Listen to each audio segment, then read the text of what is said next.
before I get into that a little bit, I wanted to welcome all the new members of Phasa. You are joining, or have joined, a wonderful organization, and I'm also a life member of Phasa, I'm proud to say. You are also part of the worldwide leadership team that is out there standing up for wildlife. And I do mean leadership, because that's what it takes. And leadership isn't being the president of SCI, or it's not being the president of Phasa. It's each and every one of you. Used to coin a phrase, did coin a phrase actually in the Army, which represents the values of the Army, and it's an acronym for leadership. Stood for loyalty, duty, respect, selfless service, honor, integrity, personal courage. And those are values that you are now a part of with SCI, because I've talked about it in SCI a lot. Without values, an organization can't stay together, can't work together, and can't succeed. I think each and every one of you embody those values, or you wouldn't be here today. Actually, it's a big group. I haven't been to Phasa yet where there was this bigger group to start out with. Thank you for having me here.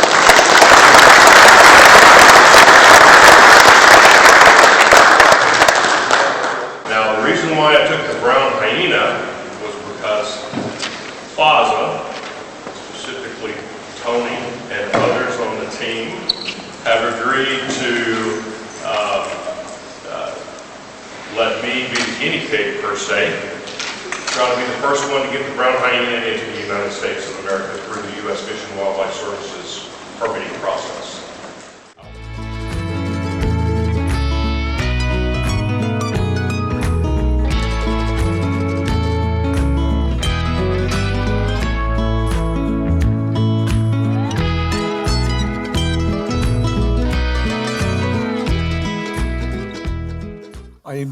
Uncle doesn't sound that good. In Afrikaans sê ons dankie oom. Oom is goed, ja. Ja.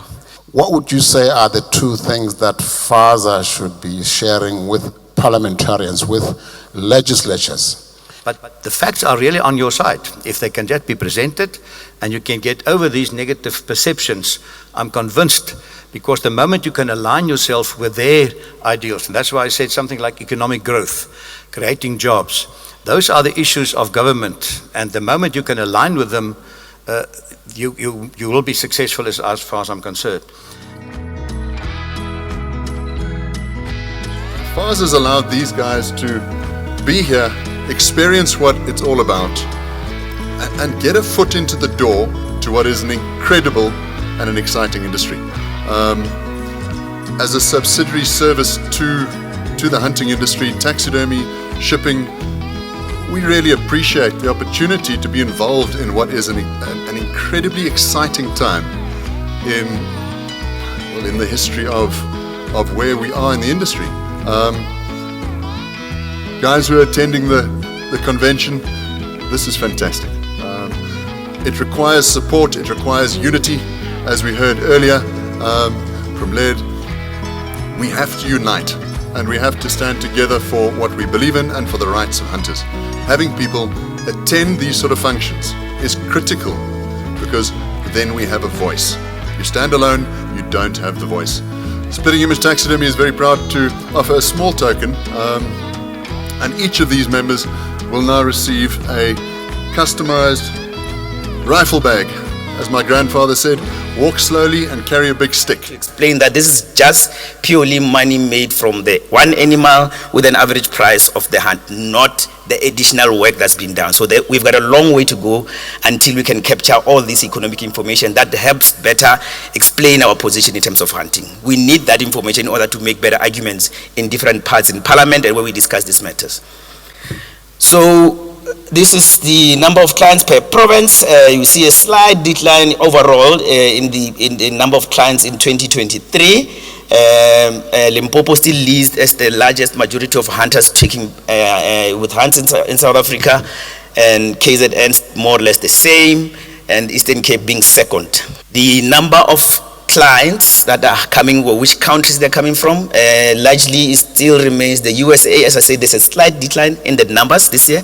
A very odd number of 200 or so, but those are the numbers that we got from the hunting stats. So the USA still leads the number of hunters coming to South Africa, followed by Germany, and then Denmark, and then Spain and Canada. What we see here is just the number of total generated from indigenous species, the number of species that we are hunting. What I keep on saying, Dries, is that the bird species are not reflected here. I'm quite sure a lot more hunting happens in there, but there's just not the reporting of how many birds are being hunted in South Africa, and that's something that we should work on and to improve on, to get those bird species that are hunted reported, because we are missing that a lot. There is the dominant figure of Northern America as the highest number of clients that we get geographically. There are markets that are not explored. Asia, very small number of hunters that are coming from Asia. There's a bit of hunting from Africa, and the Middle East is quite high too. But you can see that there's still a lot of groundwork to be made in order to get Europe numbers back up to some kind of proper level. But we are dominated, and USA is the most important partner in terms of hunting. This is the split across provinces where these hunters are moving across. So as you see, Canada, USA still leads the pack, then the Free State, Gauteng, KZN, Limpopo as usual being high. But what is also nice to see that Northwest is getting a lot of increase in terms of hunting these days. Jonathan, if you compare this to last year. What are the clients hunting? This is a top 10 hunted species in South Africa at the moment in terms of the hunting register. There is your impala, warthog, kudu. You have your blesbok, your springbok, and blue wildebeest, gemsbok, pechers, zebra, and nyala and waterbok. Janetta said this, and I think that's important. When you do fill in your registers, please make it distinguish when you're putting a zebra, a common zebra, and when you're putting the Cape Mountain zebra, because it does look funny when we do the stats to say we're hunting so many zebras, but you don't know which one you are hunting. So make sure that the registers are completed correctly, so we ensure that you capture the right species, so we can reflect them here. So those are your top 10 species. Just some key species that are also being hunted in South Africa. There is your buffalo, still high there. The lions at 552. The hunting of lions still continues to go up and up, even with all the uncertain future around the closure of the hunting, that sector specifically. But the number of hunting permits for lions are increasing. I'm issuing so many tags. This year especially, I was quite surprised. Crocodile is still high on that list, and as I said, crocodile is something to look at and be careful about our reporting in CITES, because that can catch us out one day. White rhino, about 78 that were hunted last year. About 56 hippos, which is something that another species that's catching a bit more interest this year. And there's no leopard, no black rhinos, as you know, that there's no hunting quotas for that. And we hope that next year we'll have a quota, and our stats will be much better in terms of finances when those elephants open up again. So the top 10 income generators, there's the buffalo, the sable, the kudu, the nyala, very interesting, a white rhino, gemsbok, lion, waterbuck, blue wildebeest, and the Beckel zebra. Those will be your top 10 in terms of income generated from the hunting stats. Income generated per province, as I said, Limpopo usually is very high on that list, followed by Eastern Cape and Northwest, Northern Cape, and KZN. So the total amount that this year is 1.84, make it 1.5 billion rands that was generated in this year's hunting stats. When you look at across the years where we're coming from, Tony, as you always say, we are back to our normal business as usual in terms of top money generation in South Africa.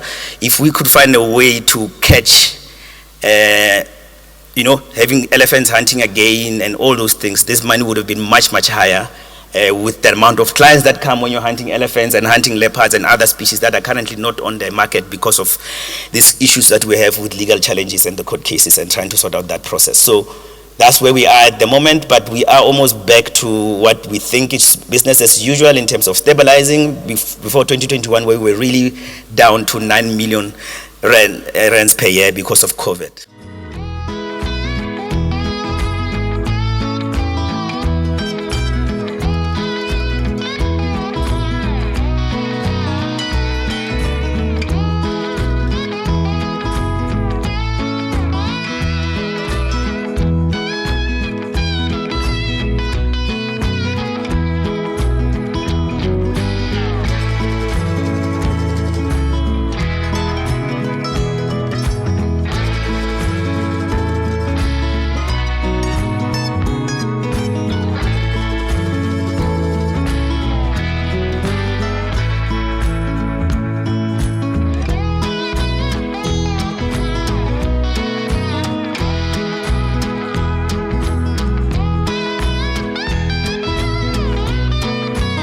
Yeah, thank you very much. Just don't think you understand.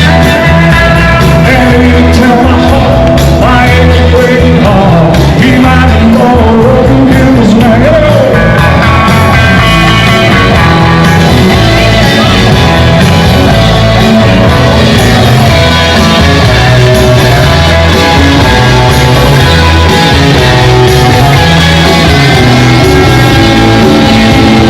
You tell him more. I'm with your heart and soul. You can tell me different with that knowledge. Oh, tell your brother, man, who first into my ways. He never really lied anyway. Tell you when. Ek het Hansie se cowboy garretjie daar by die koffietafel rondgesien lê. Hi, good morning everybody and welcome to our foundation AGM.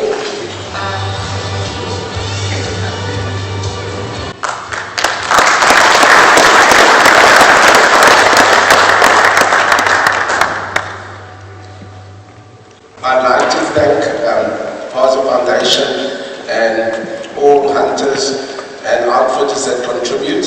I'd like to add something else.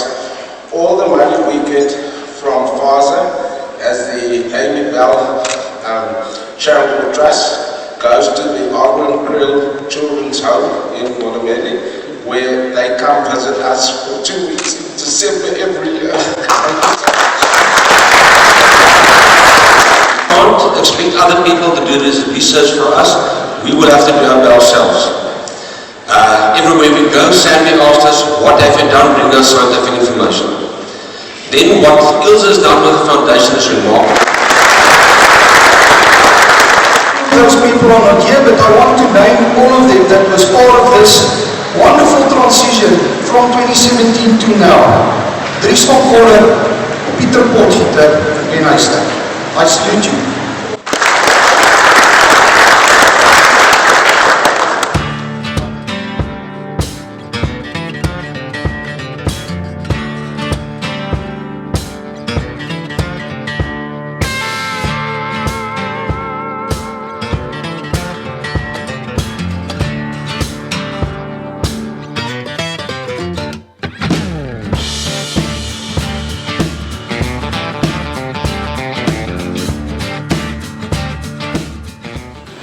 I'm Tony De Bruin, the president of Phasa.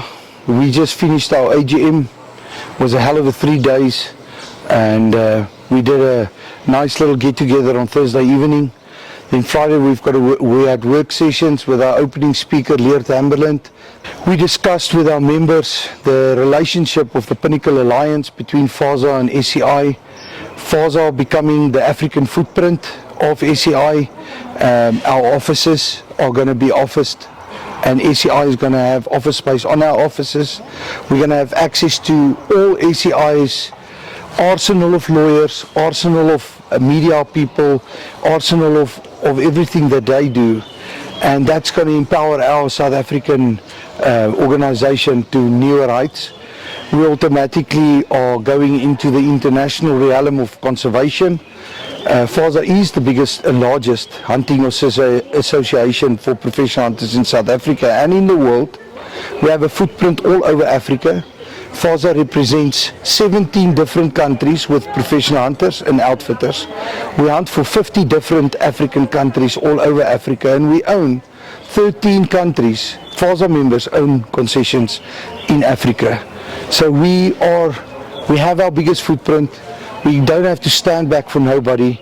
The biggest thing we need to do is to get together, make Africa a wonderful place, make Africa a good hunting destination, and of course, here at home with our unique way of conservation, ownership of land, ownership of animals, to push that forward into a new next level conservation strategy and show the world what we can do and what we can achieve.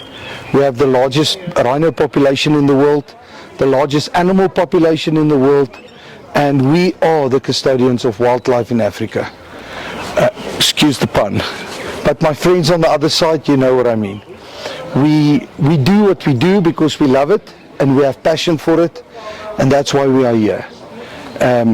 Being part of this organization is not always plain sailing.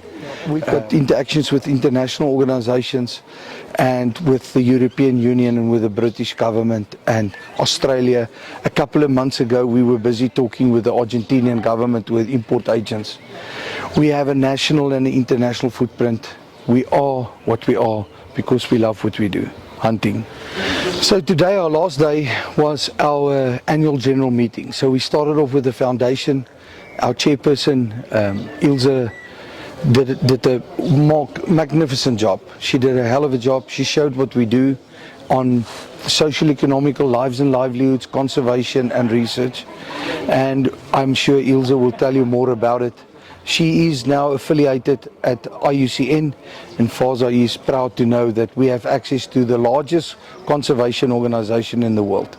Now we start dictating to the world, and now we are having an influence into world science and livelihoods. Then we had all our chairman of membership. We have the largest membership we've ever had before, and this is 2015 was our largest number, and we've superseded that date and number. What more can I say? Our media is growing. We have partnerships with Henny from Wilton Jach, and we are just growing from strength to strength. We have an internal and an external communication strategy. We've got a medium, long-term and extra long-term strategy with what we want to achieve to take this industry to a new level. So today, our members had to meet our new CEO, who was an executive member for many years, and now he is officially our CEO. Jester Clark. I was very, very impressed with his annual yearly report. He brought back the reality of how much work we do in a year and how much time and energy we put into it. And I really sincerely hope that this power team can last for a few years. So tonight, all the stress is over, all the fighting is over.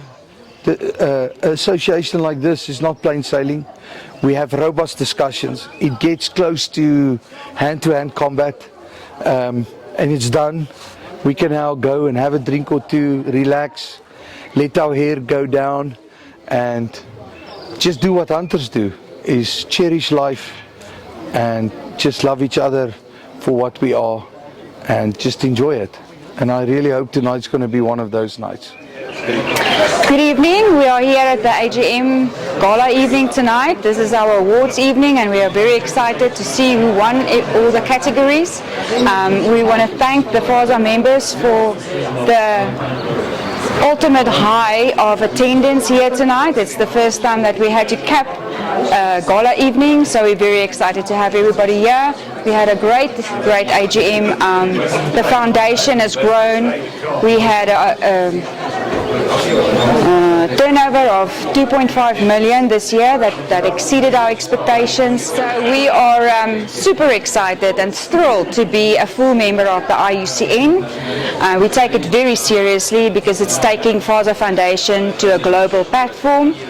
Today I've had a report back, and I was on the research that we've done, the conservation that we've done, and the upliftment of livelihoods, and that's what the foundation is all about. We've got a couple of awards, that's foundation awards tonight here, and we are thrilled to see who's the winners, and congratulations to everybody, and enjoy your evening.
call to the stage Lawrence Goosen from the Free State.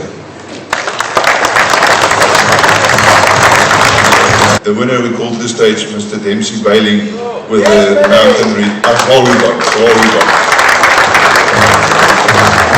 And I want to call Mr. Davy Kemp to the stage to receive the Bowhunter of the Year Award trophy.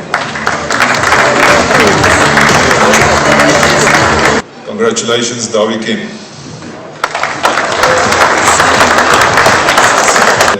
10 and 5/6 inches, I'm sure you will all agree with me that this is a trophy of a lifetime.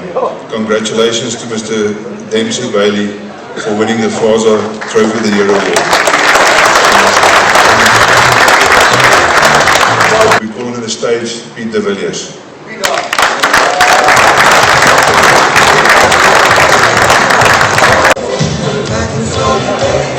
What this individual done for charity, it leaves me breathless. He's a true example of what charity should look like. He's an example of what you can do if you put your mind to it. As we are blessed by everything you have given to others is a real honor. Peter Potgieter admired his willingness to help wherever he could with projects of the Phasa Foundation. He did it all, not for the publicity or the achievement, but just because he cares. If more people are willing to do for others what he is doing in the world can be a better place for all. We're going to call on the stage Irvin Tam. Please welcome the Professional Hunter of the Year, Davy Kemp. Please put your hands together for the Outfitter of the Year, Charles van Rooyen. 10,000 against it now. 10,000, come on. 10,000 coming out. 11,000 left and 10 and 12 now. 12 now, come on. 12,000 to the lead now. 3,000 to 40 now. 40, gonna 40, 60 now. 60, gonna 60, 70 now. 70, 80 now. Asking 80 now. 17,000. 18,000 I'm at 17,000. Thank you, sir. 17,000 rand to the tackle, 17,000 rand, 17,000. He says he would sign it. He would sign it for free. Thank you, Uncle John McLaren, for this. This is a limited edition, and it's on offer now. Right. Who says start me 1,000 here? 5,000 already, 5,000 here, 7,000 now, 7,000 there, 7,000, 7, 8, 10, 10, what about 10, 10, we got a 10, casting 10 now, 10,000, I'll take 8,000 now, 8,000, 8,000, 9, 11,000, 11 now, 11,000, 11, we get 12 now, 12,000, come on, we get 12, and I'm asking 12 now, 12,000, down to 40 now, 40 now, 40 now, 20 now, 50, we get 19 now, we get 19 now, 19, we get 1 more, 22,000, 22 now, 22 now, 22 now, 22 now, 32 now, 32, come on, 35 now, 35 now, 37 now, 37 now, 40 now, 40 now, 40 now, 50 now, 50 now, dames en heren, at 50,000 once, 50,000 twice, and so at 50,000.